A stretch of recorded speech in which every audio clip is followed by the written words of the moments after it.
Good morning. Good morning, friends, and welcome to the First Baptist Church of Worcester. We are a welcoming and affirming church, a safe space for all. And whoever you are, wherever you are welcome and wanted here. If you are visiting us on Facebook Live today, we're especially grateful that you're here. Please say hello, tell us where you're at in the comments, and let us know that you're here. Today is a really special day because we are celebrating National Coming Out Day. And some of our own members are going to tell a little bit about their stories. And we have a very special guest with us. The amazing Jennifer Knapp is here. She'll be sharing her story and some of her music throughout the service today. Last week when I posted an invitation to today's service online, a friend asked me, why would a church be celebrating National Coming Out Day? And it's not a high holy holiday on the church calendar, of course. It's a good question that some of you might be wondering about too. And I shared just a few reasons of the many, many reasons with her, and I wanted to share them with you today too, about why I think this day is an important day for our whole church family.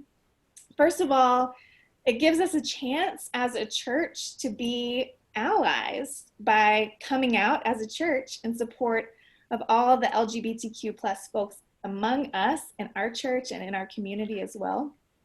Second, it's not enough, but it's one way that our church can start to do the work of repentance, of actively turning away from the damage that the church has done in the lives of so many queer folks.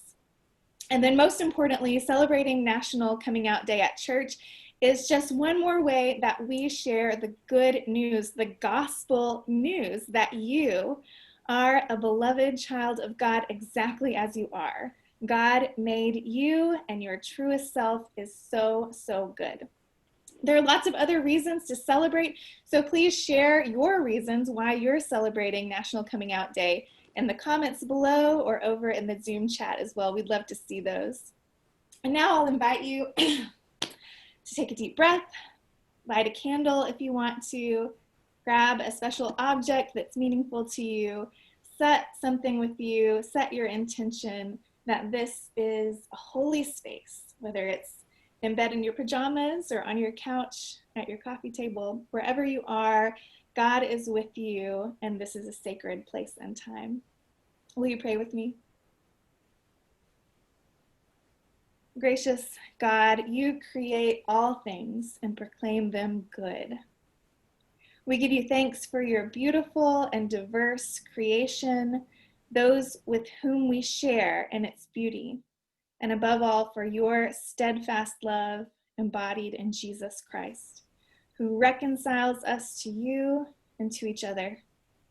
Send your Spirit today to all who are gathered near and far to worship you. Amen. And now I get to introduce my friend and the amazing Jennifer Knapp, who is with us today. Hi, Jennifer. Jennifer is a Grammy-nominated singer-songwriter. She is an author, speaker, and advocate. She sold over 1 million albums with her first 3 releases. She's earned 4 Dove Awards and has 2 Grammy nominations. Jennifer was the first major artist in the Christian music world to speak openly about her LGBTQ identity. And in 2012, she founded the nonprofit organization Inside Out Faith, through which she continues to speak and perform nationally as an advocate for LGBTQ and faith issues. We are so glad you're here with us, Jennifer. Some of our congregation has been introduced to you through, decades of listening to your music. Some were introduced to you at Nevertheless You Preached a few weeks ago, and some of them are just meeting you today. But regardless, we're so glad you're here. Thank you for being with us, and I'm going to pass it over to you. Well, thank you so much for that, Jen. Oh, hey, Jennifer, your sound is a little... Yeah, it's wonky. Give her a second to work that out. Wouldn't you know? Of course, we went through all the I know, right? checks. You know what I'm going to do? Log out. Log out. Okay. All right. Yeah, she's going to get out and back in. And why don't we, let's see, do you want to go ahead and skip to our scripture reading? Does that sound okay? I know Janice, I see you on the call. Great. And Amy, would you be able to bring that up? Awesome. Janice, be sure you unmute yourself. Did you unmute me? Okay, this is from the gospel. This is from 1 John chapter 4, verses 11 to 16. Dear friends, if God loved us this way, we also ought to love each other.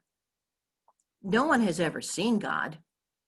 If we love each other, God remains in us, and his love is made perfect in us.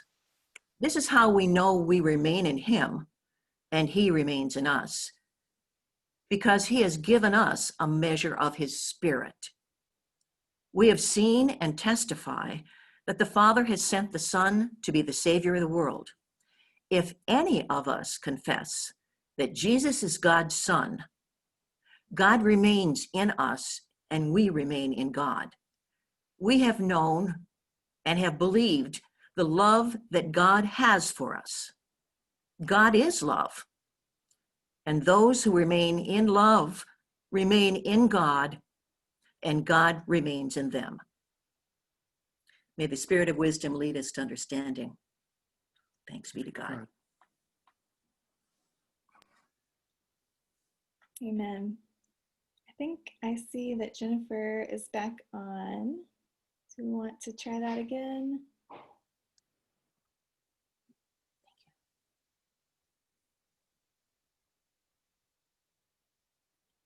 And now we don't hear you at all. Oh no.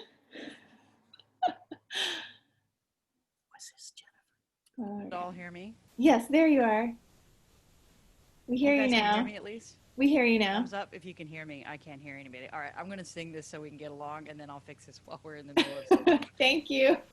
So anyway, I was just going to say thank you so much for the invitation. It means a lot to me to be able to participate in any service of any kind, considering the history that we've had in the LGBTQ community and the fear and the trepidation that we've had.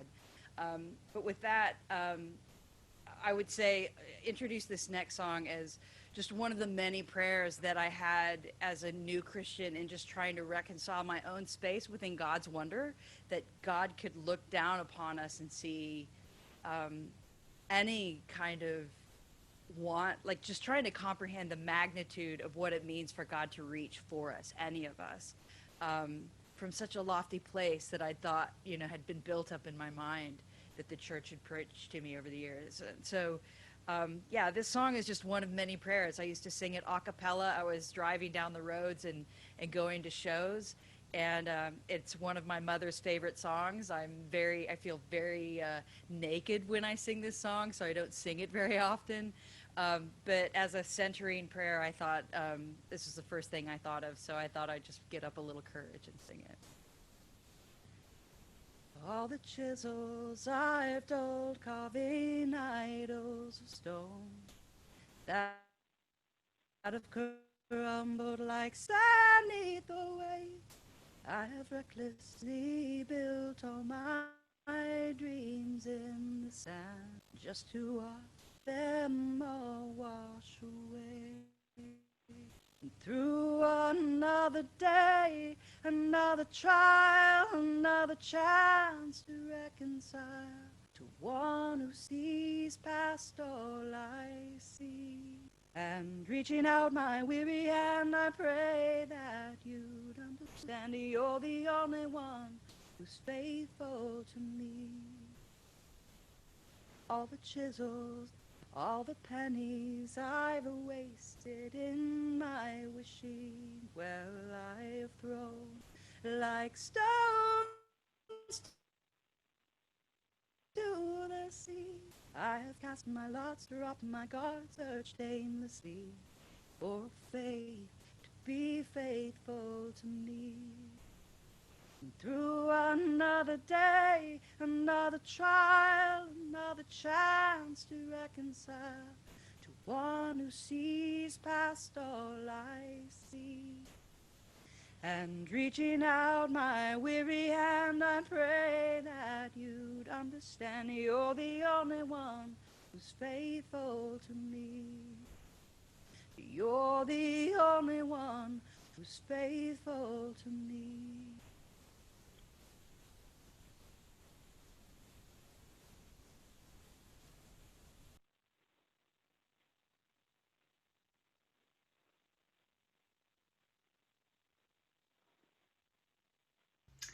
Good morning, First Baptist Church. My name is Melinda. I'm one of the deacons here, and I'm also one of the Sunday school teachers when we have Sunday school here. Missing you all from the comfort of my own home. And today I am here to talk about what Coming Out Day is. So all of the Woo youth, please scooch on close to the monitor because we're going to talk about what coming out is with butterflies, my favorite. So what is coming out? Coming out is usually either when you admit to yourself and then to other friends and family members a very important fact about you. And that fact is either how you see yourself or who you love. And that means that you usually are telling someone that you're queer or that you're trans. What does that mean, Miss Melinda? Well, if you're queer, it usually means that you love someone of the same gender, or that you love people of all of the different gender identities that there are, and all are valid and amazing. And sometimes it means that you realize that you were born and that you didn't really fit into the box that you were put in, either male or female. Sometimes you want to be in a different box. So when you come out as trans, it means that you might get a new name and you are going to start using different pronouns. Sometimes it's just he or she or them. And there are just so many amazing possibilities. And when you're coming out, you're telling the whole world that this is you, and this is the best version of yourself, and this is the truest version of yourself.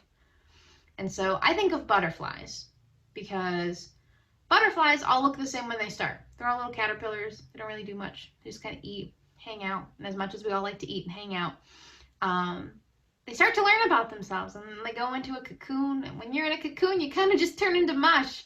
And that's my favorite part about it, is that they are becoming their most beautiful versions of themselves. But that's also the point in their life when they need the most support. And as you can see, not every beautiful caterpillar gets to be an even more beautiful butterfly, because bullying exists, and families that aren't supportive exist, and churches that aren't as amazing as First Baptist exist, and they don't feel like they are loved and that they are wanted. And so it's really important that when you see someone who is in the middle of their cocoon stage, that you tell them that they are loved and that they are important. And I also like the idea of a butterfly, because butterflies never see their own wings. They don't.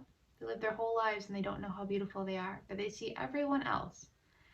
And I think sometimes we forget how beautiful we are. And we might think that there's something wrong with us, and why aren't we like everyone else? But you were created exactly the way that God made you. You are loved. And so, today, on this wonderful coming out day, I would like to let you know that even if you are not out of your cocoon stage, even if you have not presented the world the beautiful butterfly that you are, I want you to know that you are valid, and that you are loved, and you are made in God's image, and that when you decide to be the most best version of yourself, everything just gets a little bit brighter. God bless. Have a good day, everyone.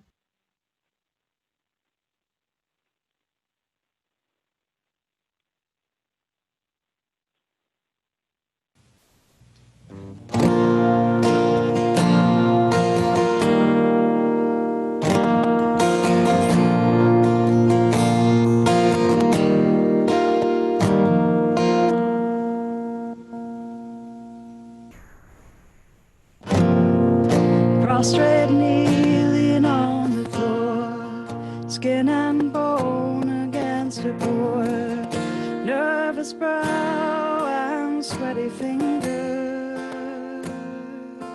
a dimpled chin against a fist.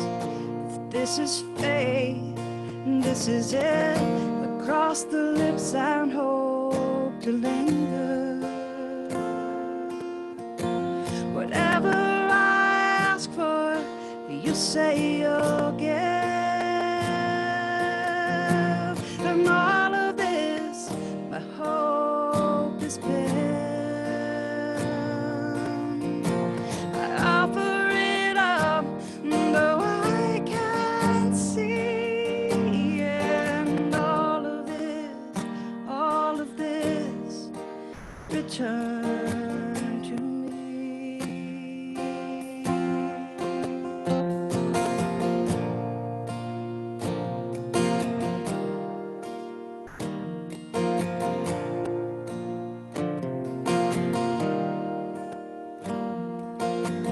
Scared to scream, you whisper. Hope to shout, there's no words. Hope the spirit gets it right. With all this intercession, pray that my confession won't blind your will tonight. Whatever I ask for, you say you'll give. On all of this, my hope is pinned. I offer it up, though I can't see. And all of this, return to me.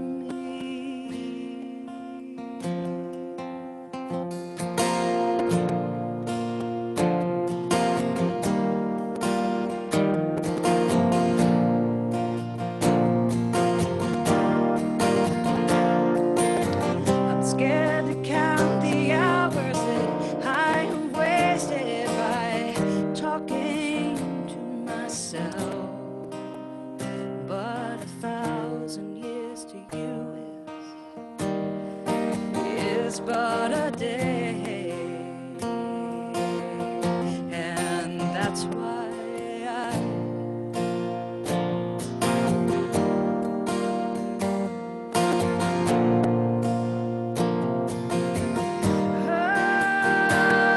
whatever I ask for, you say you'll give. And all of this, my hope is built. I offer it up, though I can't see. And all of this, return to me. And I become holy.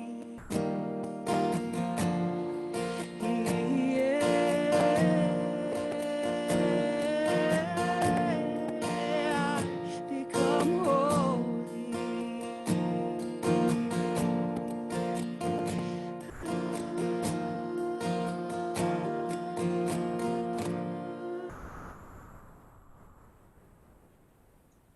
Amen. Thank you so much, Jennifer. That was beautiful. And thanks for rolling with it, everyone, with the technical difficulties. Of course, technology is a blessing and a curse sometimes, but we're so grateful to be able to connect with you, Jennifer, and with all of you today. And today we're connecting with some other people as well, some current members and some people that are in our church family. Or that have been in our church family in the past. And Jennifer, I think your mic is still on, so we can hear you. Well, I mean, we can just keep listening. That's also beautiful. But we have some videos to share with you, some coming out stories from members and friends of FBC. And I'm going to share those with you now. I do have to tell you that I asked a few of our members and friends to share 3-minute coming out stories, which is not enough time. So you should absolutely ask these friends and family members more questions and hear their full stories later. But I thought it would be great for us to get a little taste of coming out for some of the folks that we know and love. And I'm going to share their stories with you now. And then after those stories are done, Jennifer is going to come back on and share with us a little bit about her own coming out story. All right. My name is Jacob Nash, and I am a female-to-male transgender individual. All of my life, I knew that there was something different about me. My mom used to tell me, march to the beat of your own drummer. It doesn't matter what anybody else says. You be you. And so, all in my childhood and growing up, I sensed that I did not belong in the body that I was assigned at birth, but I didn't know how to talk about that. I didn't know what that was. And so, growing up, I had to trust in what the Bible said, trust in what God said. And one of the scriptures that really struck me was from Jeremiah. And it says, "For I know the plans I have for you, declares the Lord. Plans to prosper you and not to harm you. Plans for a hope and a future." So that's what I hung on to. Even though I had my tough times, I dealt with depression, I tried to commit suicide because I didn't like who I was, because I didn't know who I was until much later. When I started my transition at 33, the only person that I knew that I could rely on was God. He was my constant. In Proverbs it says to trust in the Lord with all of your heart. Lean not on your own understanding. In all your ways acknowledge him, and he will direct your path. I didn't understand what was going on. I didn't understand why I was born the way that I was born, but I knew that there was a purpose for it. I knew that God was me. So I continued to trust him. I continued to rely on him even when the days got turbulent, even when there was windy and stormy days. I knew that God was the only way that I could survive. He has been my foundation. You know, in Corinthians it says, I am a new creation in Christ. The old has gone and the new has come. And that is so true for me as a transgender individual. I am a very out, proud transgender person because I know that God is the foundation of everything that I am, everything that I believe in, and everything that exists around me. Without my faith in God, without my relationship with God, I would not be here today. So as we celebrate National Coming Out Day, be you. Trust in God. Know that you are a new creation and that he wants to prosper you and not to harm you. So rely on him. Thank you for this great opportunity to be part of this video. Growing up at First Baptist Church, I learned so many things, and that was the grounding for my faith. And so I find it amazing that I can come back and share my story, even though I don't live in Massachusetts anymore. I feel I am still part of the family. Thank you. Good morning, FBC. I'm Colton Cox, about a 3-year member here at church. And when asked to share my coming out story, my first reaction was, well, I hope we have a long time because it's a long story. Yet it's short at the same time, especially in a spiritual sense. But I came out when I was about 19 years old during my first year of undergrad, which was a small Christian conservative, more conservative school in the Midwest. At first, I came out to friends who I kind of knew would be more accepting and more loving, and then I slowly came out to family and other friends that may not have been. And because of a negative relative coming out experience, I did actually go back in the closet after about 6 or 7 months. And then it was a slow coming out again. So I actually came out twice. But I've had, just like everybody else, lots of ups and downs, and it hasn't always been the best experience, but I do not wish for any other situation. Both my husband Dan and I have had loving and supporting family along the way, and people with different views and opinions, but despite all that, we've kind of had to find our own faith and surround ourselves with people who share the same values and the same opinions, same belief system. And it's actually taken us a while to find a church just like FBC who's more open and accepting and may have different theological views than what we were brought up with, which is what we needed in our life. I don't think without a family like FBC we would be who we are to even this day.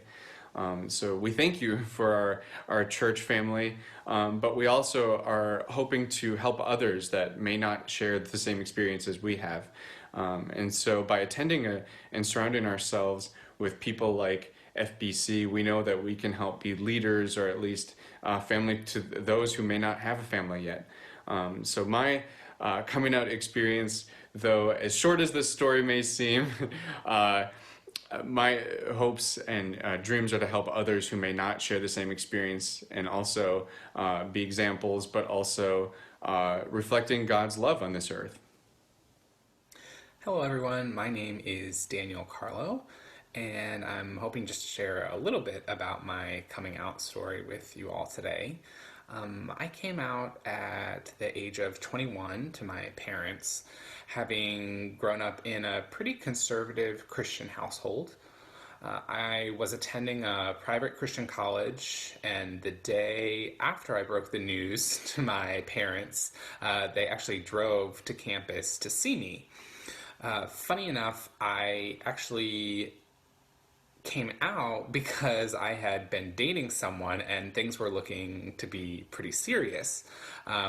So for the first time in my life, I found like I feel like I had found someone that I could really see myself being with. And funny enough, that person is now my husband. They were very accepting, and I was really fortunate to not have really any concerns about being disowned or kicked out or anything like that. But even though it felt good to come out to them, the next few years were pretty challenging.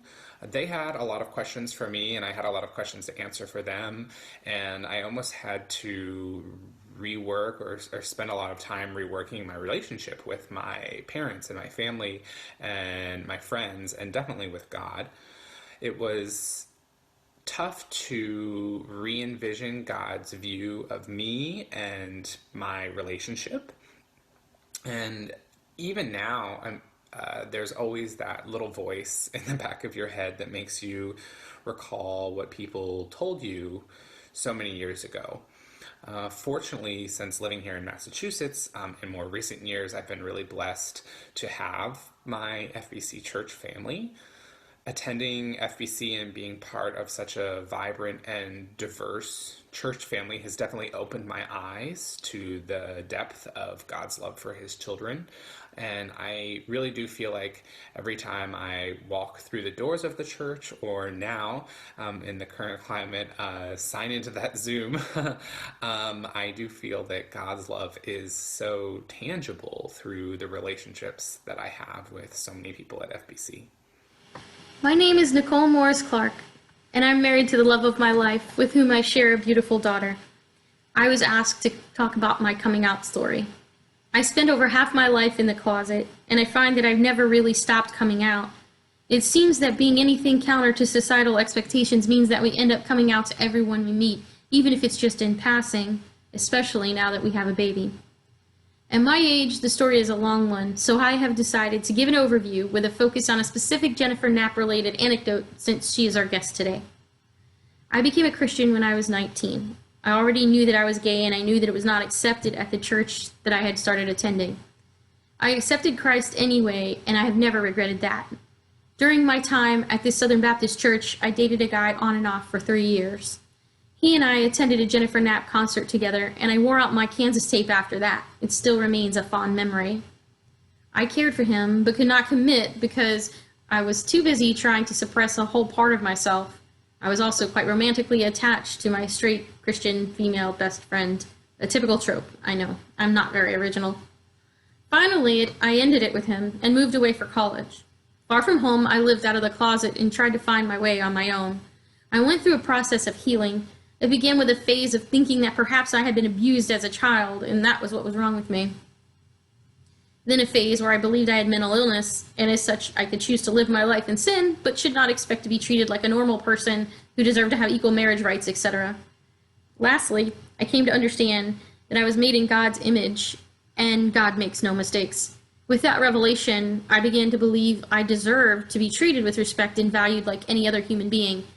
It was later that I came out to my family, and that is another story. Years later, I spoke with my ex again and was able to tell him the truth about why things never worked out between us. He was justifiably upset that I hadn't been honest with him in the past and confused about how I could be gay and Christian. I did my best to explain it, but he left the conversation feeling bitter. Jennifer Knapp had disappeared from the music scene for several years, and at this point in my story, returned with a story of her own. I talked to my ex again, and he told me that he went to a Jennifer Knapp concert at a small venue and was able to speak with her after she played. He asked her how she could be gay and Christian. He told her about me and that he didn't understand. I don't know exactly what was said that night, but whatever Jennifer shared with him changed his heart. He told me that he couldn't relate, but he could better understand what I was going through. He was no longer angry with me, and he became an ally because Jennifer bravely ventured back to tell her story. Thank you, Jennifer.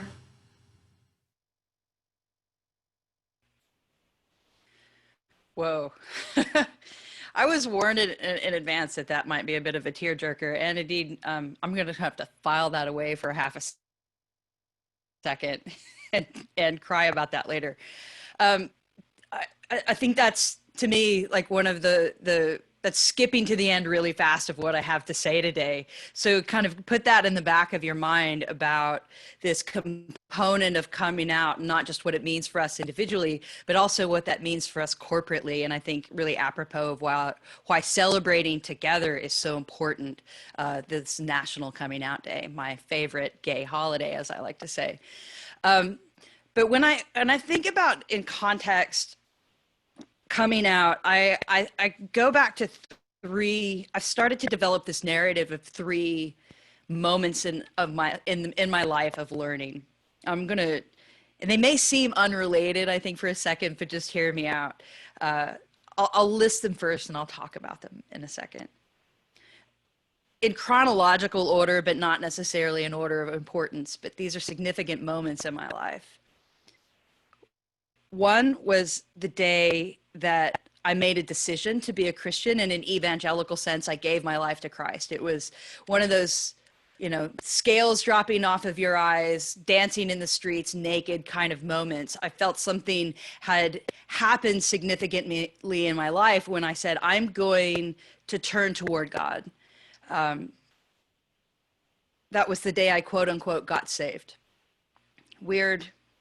Don't read too much into it yet. The second was the day that I decided to share my naked body with my lover, who would later become my wife.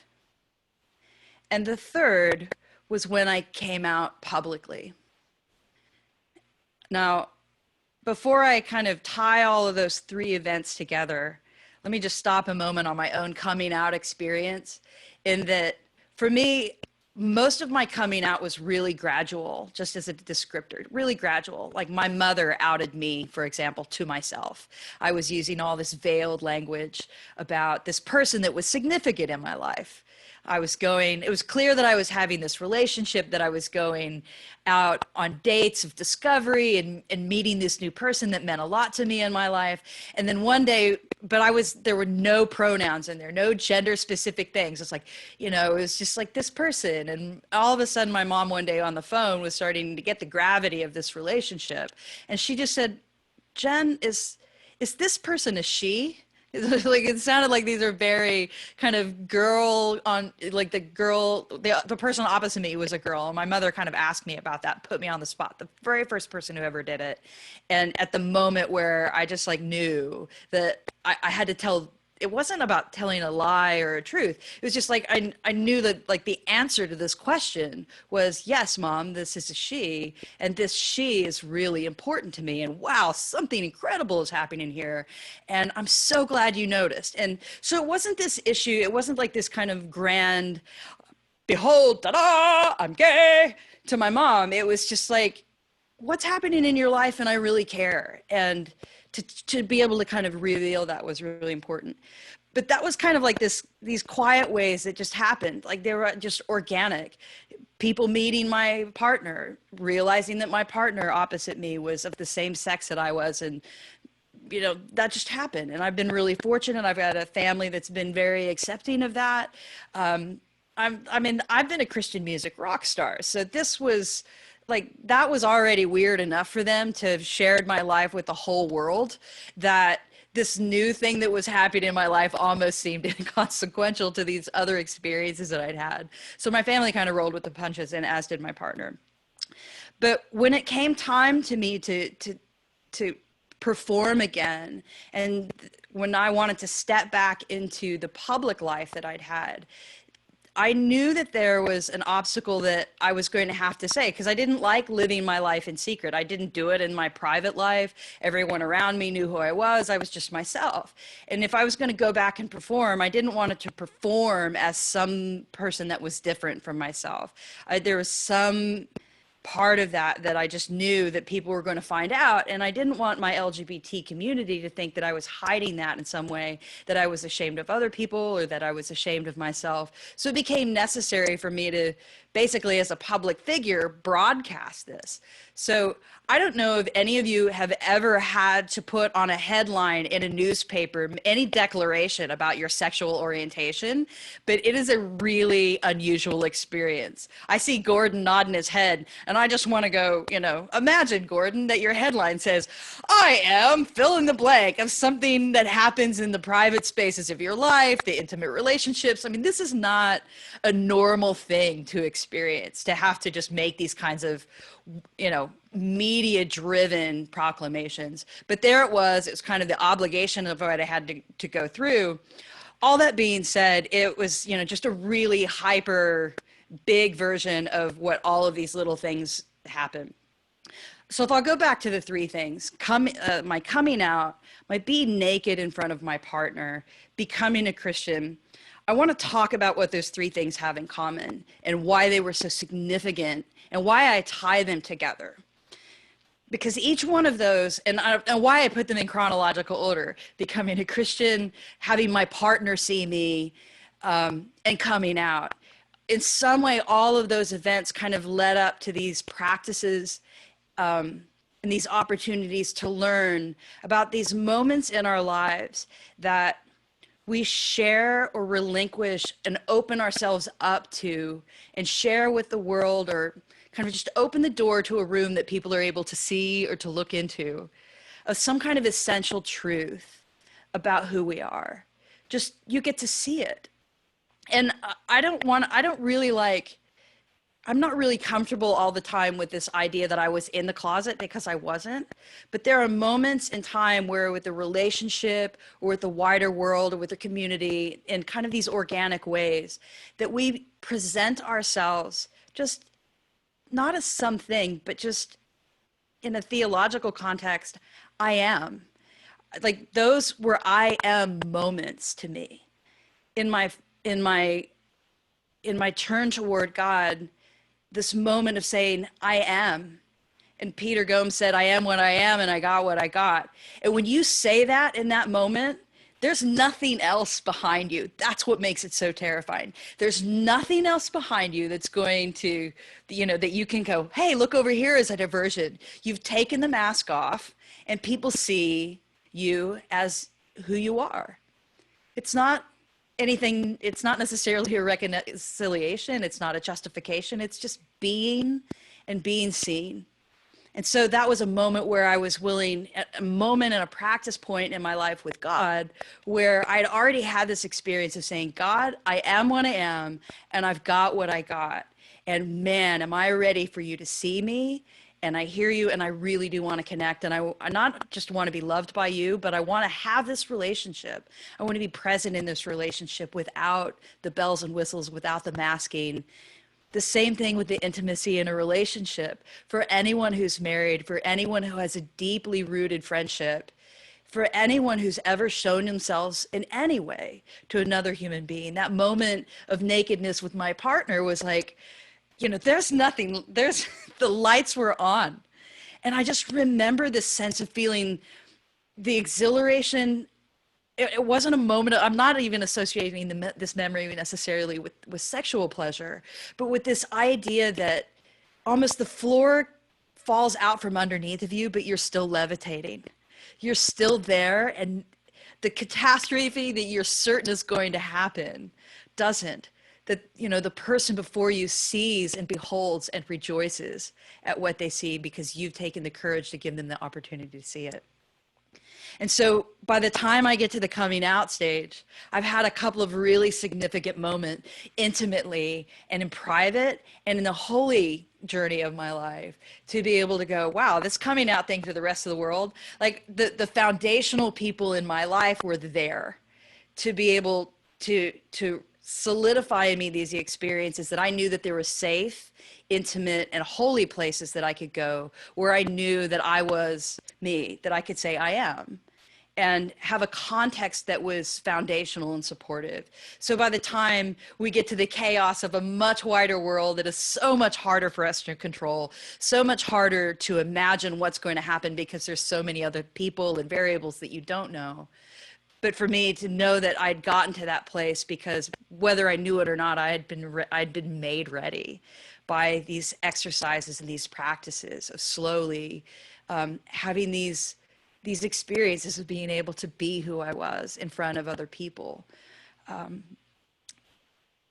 The last thing I would kind of say about that is that the significance and why it is kind of my favorite gay holiday, why I am so grateful that this is actually something that we should put on our holy calendars, is that in all ways, coming out does something so significant.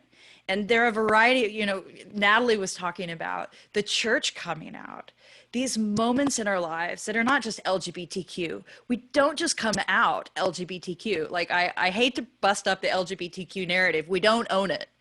We don't own this moment. And that's kind of why I drug in all of these other experiences. The LGBTQ community is exemplifying for us this amazing poignancy of what it means to show ourselves to others.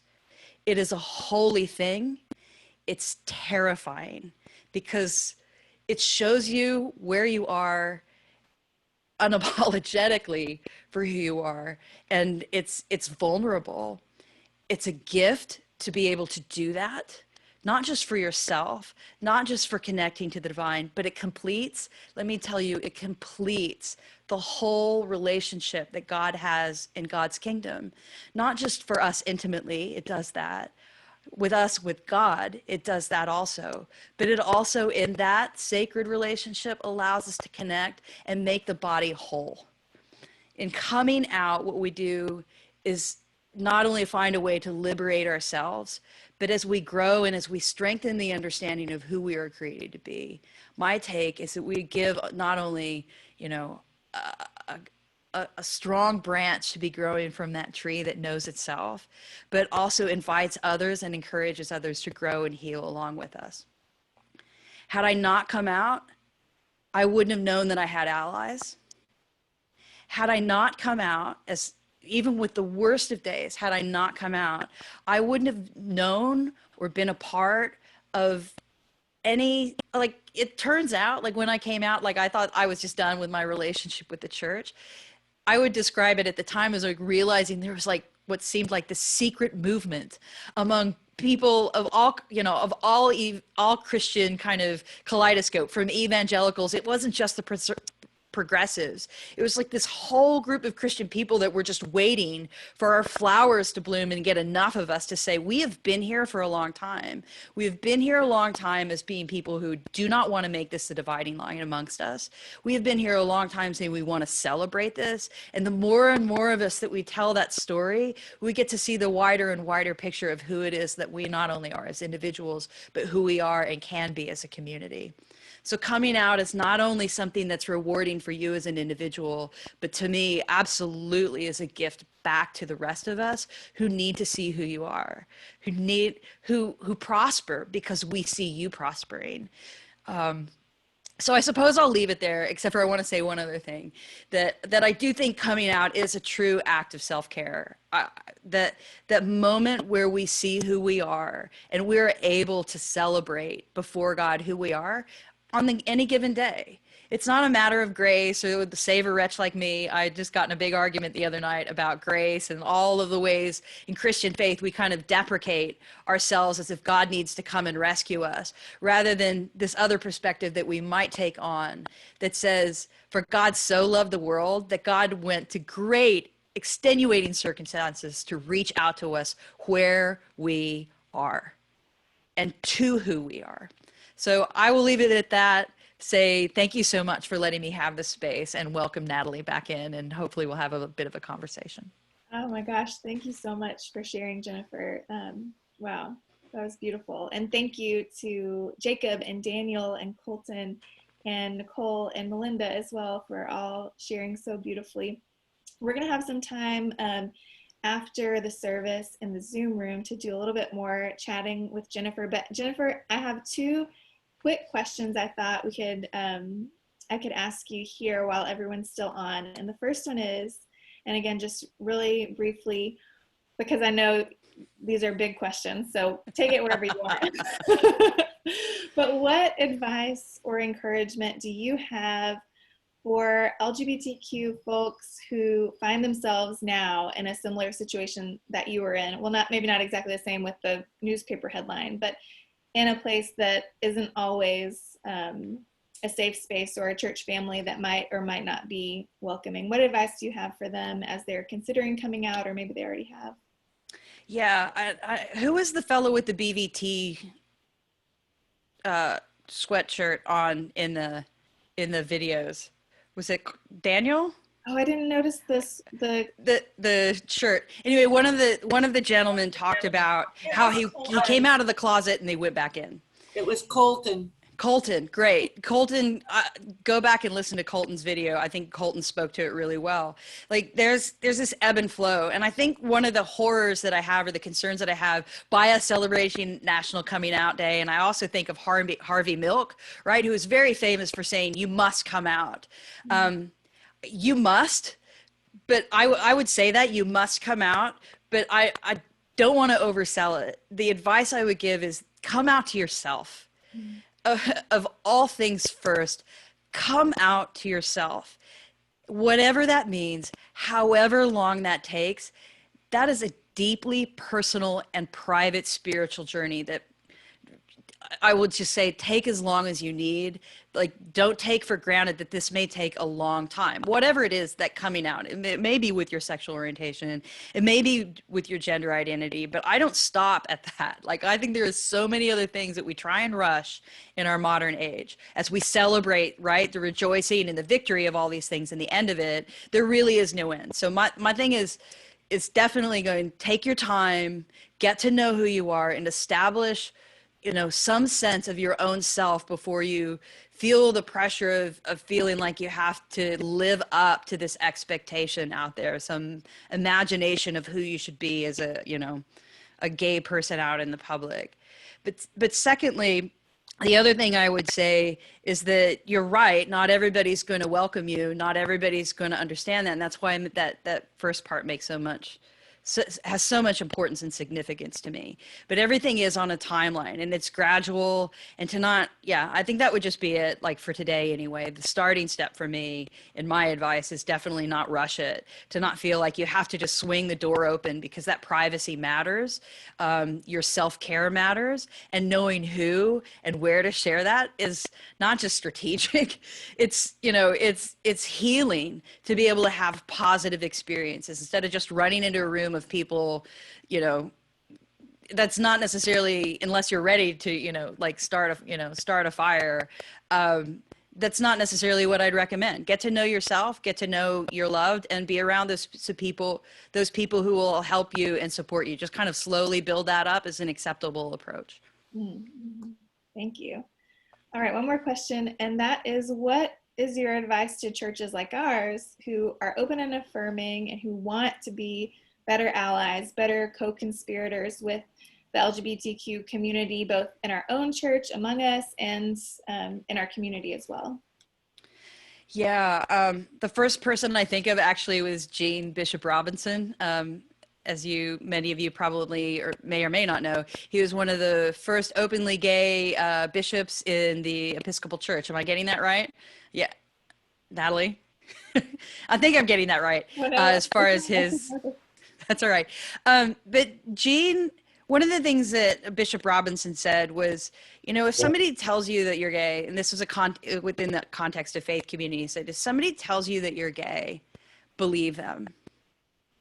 And I've seen that happen actually over the last 10 years in my own experience with the church, is that, and even the success of, I don't mean to kind of prop all of you guys up at FBC, but I do at the same time. It's a sign of a healthy body that's listened to the people within its church. It's known them first. You have to know. You have to have a space that's safe enough for people to speak. But listening and believing the LGBTQ community. That's the first step I'd give to any new church or any new space. And after you're done that, there's a really big obligation of that, and that's to get educated, to know what you're talking about. I've even had to do that as a queer person in a space with a microphone. It's all well and good for me able to talk from these anecdotal experiences that I've had, but it's important for me to integrate those into the communal experience, into shared wisdom, and also to just genuinely be educated. What's the terminology that's meaningful? What are the triggers for a community? What's the political situation of a lot of the things that we're going through? All of these components really matter on the wider scale, because we're getting inundated from all this information outside without the context of the relationships. So inside of our faith communities, it is a lot more intimate, and we can't just mimic, I think, this kind of wider narrative without understanding that we actually have these relationships when COVID is over, of touching one another, of being with one another. And just to repeat a line that you've heard somewhere else, and to not verify it with the people in the community that says, you know, my pronouns really do matter. And listening, believing, and getting educated as to why those pronouns matter, not just for that person, but in the larger context of the conversation. And then the last step in that education is being able to make that actionable. How does that become reflective in our tradition, in the language that we use, in the worship that we do daily? I can see why people are terrified about having to change this, because it means that we need to adjust.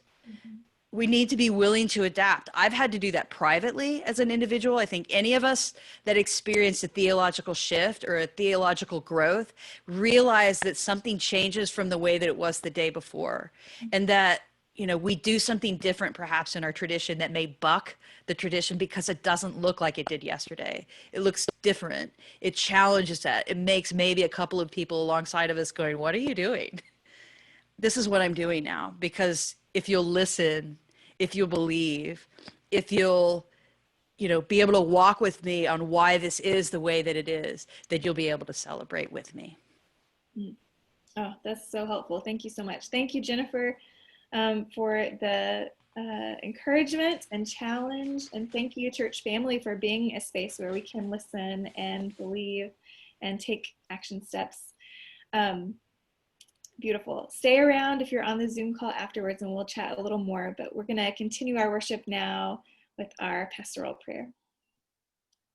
Thank you, friends, and thank you, Jennifer, so much, and to the others, of course, as we've heard from this morning. I want to invite those of you on the Zoom call and also on Facebook Live, if you have someone that you would like to pray for, would like us to name out loud, just include their name in the chat.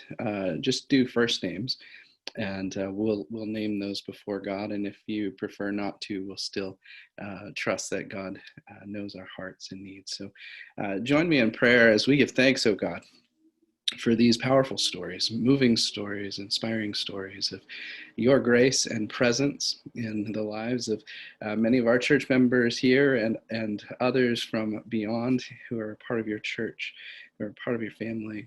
And the words of Jennifer this morning, that each story is an example to each of us, gay or straight, trans or cis, non-binary, to continue to show ourselves, to be ourselves as a witness to your grace and work in this world. And so may we learn from these stories and from the stories of so many we know outside of these spaces as well. At this time, God, as we give thanks, we also are mindful of the needs in our family, in our families, and in our church community. And so we lift aloud these names that we have on our hearts, knowing that you already hold them in yours. And for those that we don't name aloud, we trust that they are also in your care. Together, oh God, we lift up Nancy and Bob, Jean-Claude, Shaler and his family, Sandra, Jenny and Steve, Peter and Carrie, Bob, the First Baptist staff, Dawn and Judy, Norman, Patty, Karen, John, Clara, Alex, Ben, Jack, Wendy, Carol, Kim, Bob, Melody and Cynthia, Pastor Brent, Margaret, Bessie, Ruth and her family, Gary, Jasmine, Draco and Ryan, Aaron, Marcia and Howard, and so many others, oh God, that we have not lifted up. We entrust them to your care, seeking your presence that guides them, would also provide peace and comfort, healing where needed, courage where needed, resilience. May your Spirit breathe life through them and through each of us this day, we pray. Amen. Well, I am excited then. Well, there's the slide. Perfect. I want to invite Chris and Joy and Susan to go ahead and prepare to unmute yourselves. You don't have to right this second, but we are so thrilled to welcome you as new members. And we have our sort of litany that we go through at the end of services. And this is our first time to do this over Zoom, so it might not... we'll see how it goes. But either way, we're so thrilled to have you joining us. And so what I want to do is I'll read a statement, and then the three of you, I'll invite you unmuted to say, we do. And then after we have four of those, and then the congregation, I'm gonna invite you to unmute yourselves as well at that time when we ask questions of the congregation, and you'll simply say, we do, and we'll see how it goes. To these new members, do you reaffirm your faith in God, and do you seek to grow on a path of deeper faith and faithfulness? If you do, say, we do. We do. Will you faithfully follow the teachings of Jesus and challenge the church to move out of its comfort zones? If you will, say, we will. We will. We will. Will you love this congregation and show up in times of joy and sorrow, when all is well and when we disappoint you? If you will, say, we will. We will. Will you make space in your life and your heart for the people and mission of this community and participate fully in our common life? If you will, say, we will. We will. Wonderful, thank you. And so now, congregation, we're going off the rails here. I want to invite you to unmute yourselves, and as I offer these words of affirmation. If you will, then respond, we will. So, do you reaffirm your faith in God and commit to continue to deepen your faith so that this may be a place of fruitful growth for all members? You do say we do. We do. We do. Will you faithfully follow Jesus and challenge Joy and Chris and Susan to move out of their comfort zones? If you will, say we will. We Will. Will You will. Yeah. Will you love Joy and Chris and Susan and show up for them on good days and bad, when relationships are easy and when they are challenging? If you will, say we will. We will. Will you make We space? will. Will you make space in our community life to welcome Chris and Susan and Joy and their gifts and giftedness so that we may form a stronger community together? If you will, say we will. We will. We will. We will. We will. I don't know if I heard Allie or maybe Eleanora, but they were joining in too with some moving, or whatever the right word is. But anyway, Joy, Chris, Susan, welcome. And if everyone in the congregation would welcome them by saying thanks be to God. Thanks be to God. Yay, so excited. Thanks be to God.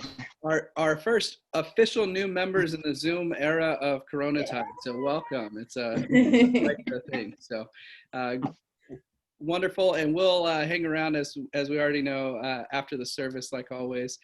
So those of you who unmuted, I'll invite you to remute yourselves now, just for the last few announcements so that the camera doesn't jump back and forth too much. But so excited, so wonderful. And just a few other notes for you as a congregation to think of as you're looking for ways to partner with us in our church life. So obviously you are continuing to give to the church and faithfully. We're so grateful. You can do that by mail. You can also do it on the new website or the old website with the give link. And so we are so grateful for that as we continue to find new ways and creative ways to minister to one another. A reminder, our new website is live, fbcwoo.org. Our old website will remain up for the next year, so you can slowly adapt to that, but it is up, and we encourage all of you to go click on it 10 times so that we can move it up in our Google search feature so people find the right one. Church-wide engagement group, we are not meeting this week. I'm sorry I didn't catch that, Amy. We are meeting next week. So we have this week off, but we're meeting the 21st at 6 o'clock. So if you would like to join us in conversation as we continue to explore the ways in which we as a church and as Christians can embody our faith in an anti-racist posture and lived out that way, then join us for those conversations. Scroggin book. The Scroggin Book Forum, I think, is the 25th. So it's a few weeks off, but you can start and get your books now. Our Time Is Now by Stacey Abrams is the book. Scholarship applications are due this week in a few days, October 15th. So if you're a member of the church, it is not too late. Reach out to Carol Stovall to receive either an application or to turn your application in. Music on the Move with Wesley Hall, our music minister, still taking requests for individual homes if you would like to have him come by and serenade you. And then the big one that we are excited about is next Sunday, and want to take just a few moments to talk about this. So I'll come back to it, but Interfaith Hospitality Network Week, October 25 to the 31st. We do this twice a year. And I don't know, Pastor Natalie, if there's anything you want to say about that before we come around to the drive-in service. Just if you want to volunteer to be present at the IHN house, let me know and I can set up that with you. If you don't want to be present, but you can give money for us to be able to supplement the days that we can't find volunteers, tricky because of COVID, of course, then you can also send your checks to the church and write IHN in the memo section, and that'll go towards helping us make sure that that's staffed and those families are taken care of. Thanks. Wonderful. Thank you, Pastor Natalie. So let me just come back around very quickly to the drive-in worship service, and then we will move to our benediction. So next Sunday, the 18th at 10 a.m., just like normal, we are going to be in the church parking lot. Now, it is going to be over AM radio, so you won't want to get out of your cars. Also, we're asking that you don't for safety precautions and everything, but you'll want to have your AM radio tuned. Right now, Wesley and I were working on it this week. It looks like AM 1010 will be the station. If that changes in the meantime, we'll let you know when you arrive. But you'll pull into the parking spots. You'll want to be in our lot or else the first lot on the WPI side, but not much further. It gets a little bit more staticky. We think we'll have enough parking spots for everybody. If we don't, then we will just roll with it, just like you all are so flexible and patient with us every week when we're figuring things out in this new time. So this is an experiment. We're going to try it. We also have to walk through a few guidelines. So we're asking that you'll stay in your car the whole time. The building's going to remain closed, so no restroom accessibility or water fountains or any of that. So if you tend to get thirsty or hungry, bring something with you. Try to be prepared with restroom stuff ahead of time because we won't be able to open that just for safety reasons. Worcester was upgraded to red category recently, and so we're just especially mindful of that. So it's sort of this compromise space where we want to be able to see one another, but we're not going to get out and greet one another. So you can give your air hugs in a little bit closer proximity than you are currently. Also thinking about music on the move and pastoral visits, shifting for a second from drive-in service, those will continue to be outdoors, and we're going to keep those to single family homes going forward. So no more group gatherings, just to be sure that we are doing everything we can as Worcester's been upgraded to that red category. So still reach out if you'd like a visit, but want to be sure that we're staying masked and all of those kinds of things. And I feel like I'm forgetting something, Pastor Natalie, about some of that, and I don't remember, but does anything jump out at you that I'm forgetting? I don't think so. Just know that I'm going to be standing there with a whistle for anyone that breaks any of the guidelines. You will be, no, I'm just kidding, not really. But really, we do want to make sure that we keep you all safe. We love you all so much, and we can't wait to see you in person. And I know it's going to be hard not to jump out of your cars and hug each other, but this is our chance to test it out and see if we can have enough self-control to gather in this way. And I know that we can do it. I know we can. Yes, and I remember what I was going to say. The third little factor in there is if you have Scroggin books or other things that you're needing to access from the church, we're going to start moving forward. We'll have a table set up outside where you can pick those up, so nobody will be coming into the building, and just continuing to have a consistent space with that. So you'll reach out to Amy in the office, and then she can coordinate to have a table under the patio porch that's there. And then when staff is there, we'll put it out and we'll be ready for you. So we're just continue to try and work on all those things to keep people safe and to avoid breaching that 6-foot social distance demarcation. So as Pastor Natalie said, we're so excited to see you. I am looking forward to this, and I cannot guarantee that the sound will be very good over AM radio. So it's more about us being in closer proximity to one another and sharing in that. So with that, I think that is everything, and I will pass it back over. Great. And also, the service will still be available on Facebook Live and Zoom. Is that correct, Pastor Brent? Yes, we're going to figure that out too, but it will be available. So if you can't drive up to the church or would rather not, you can still tune in the same way that you always do, and we will be there that way as well. We've got a benediction coming up that I'm going to share from some of our members. And then after that, stick around. Jennifer is going to play one last song for our prelude. All right. I want you to know that you are valid and that you are loved. You are made in God's image. And God makes no mistakes. We know that we can help be leaders, or at least family to those who may not have a family yet. I feel that God's love is so tangible through the relationships that I have with so many people at FBC. So as we celebrate National Coming Out Day, be you. Trust in God. Know that you are a new creation and that He wants to prosper you and not to harm you.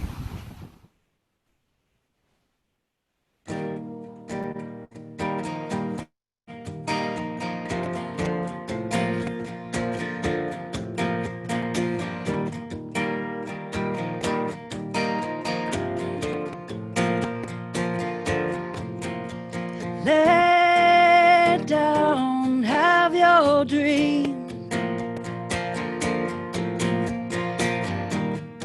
I'll work quietly. Put out my labor to love, and you wake up,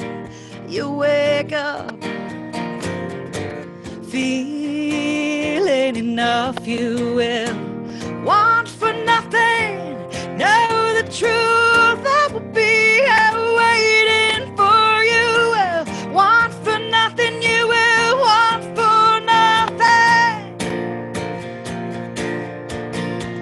Hold on, it may seem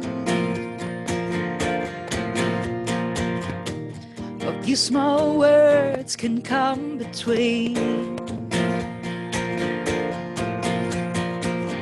Why must we label good or bad?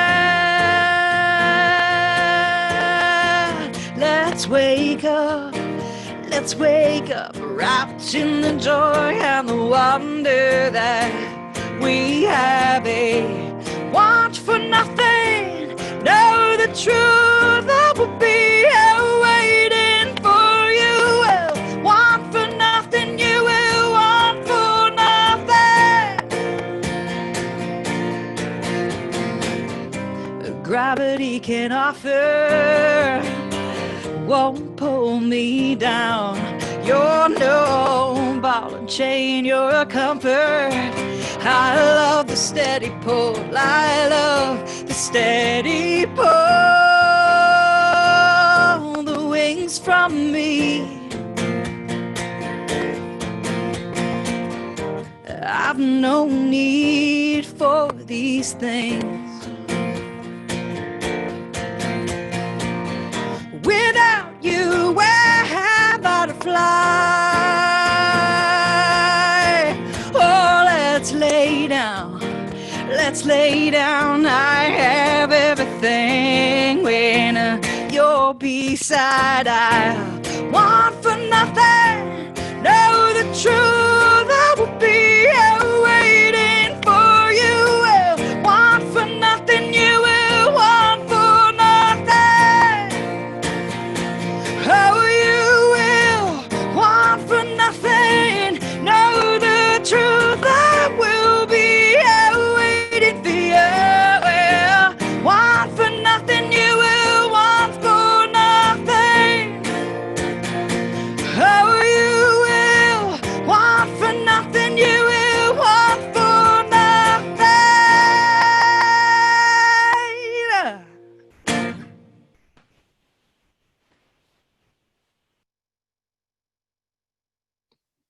Oh, thank you so much, Jennifer. I told you this earlier, but not only is current 39-year-old Brent giddy, but junior high and high school Brent is very giddy to have you join us. So thank you so very much. And at this time, if everyone on the Zoom wants to hang out, we want to say thank you to those who joined us on Facebook Live. So great to have you join us. And we will say goodbye now as we end that recording, or end the live stream, and also then end the recording.